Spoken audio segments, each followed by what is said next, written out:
The ecological crisis is the greatest problem, the greatest challenge that humanity has ever faced.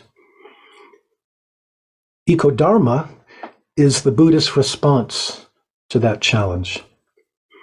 A long time ago in China, Chan Master Yun Men, known in Japanese as Unmon, he was asked by a student, what is the fruit of a lifetime of practice? In other words, what is it that we learn from practicing for so many years? And his answer was very short and sweet. Responding appropriately.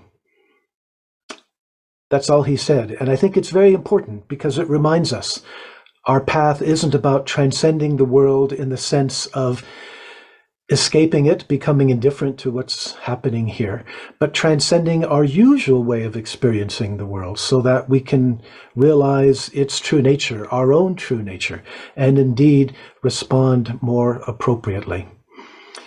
But we may still wonder, what does Buddhism have to offer? Given that Buddhism started some 2,400 years ago in Iron Age India. Whatever environmental problems people at the time of the Buddha were facing, they have very little similarity to the crisis we're experiencing now.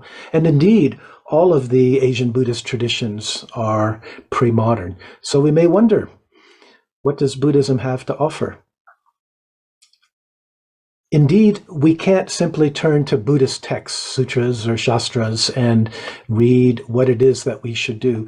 But nonetheless, there are really important implications in Buddhist teachings that can be teased out.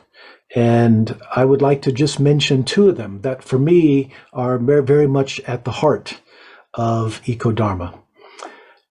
The first one has to do with the delusion of self, which has always been a really important teaching in Buddhism, right? The anatta teaching.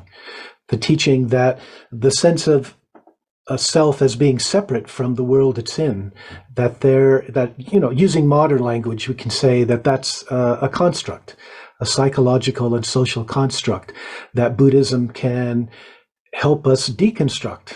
That's what's going on in our practice so that we realize our intimacy with everyone else.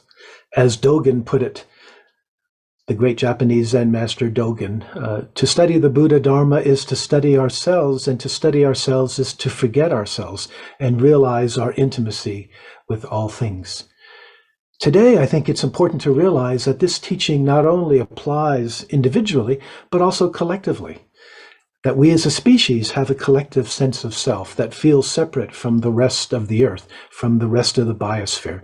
And that is very much at the core of the problem.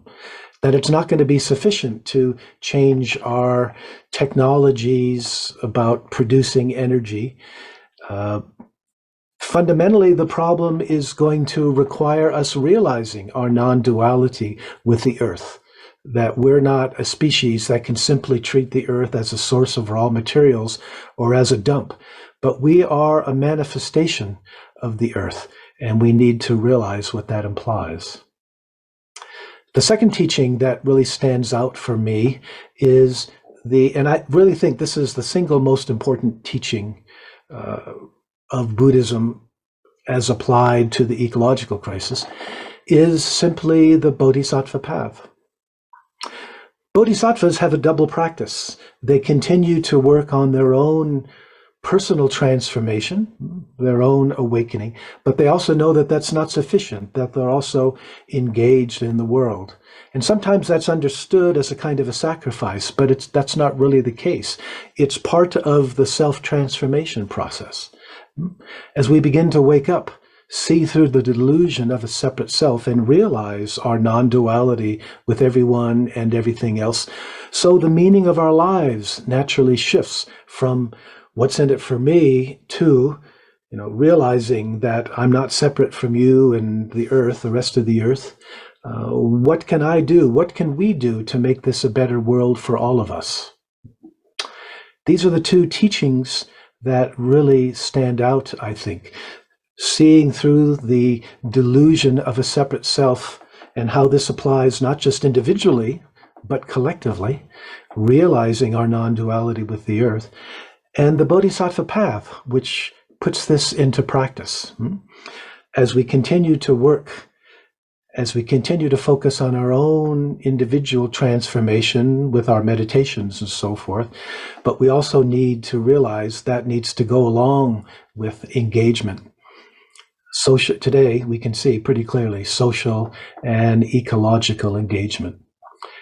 And frankly, it really seems to me that if Buddhists today can't do this or don't want to do this, then maybe Buddhism isn't what the world today needs.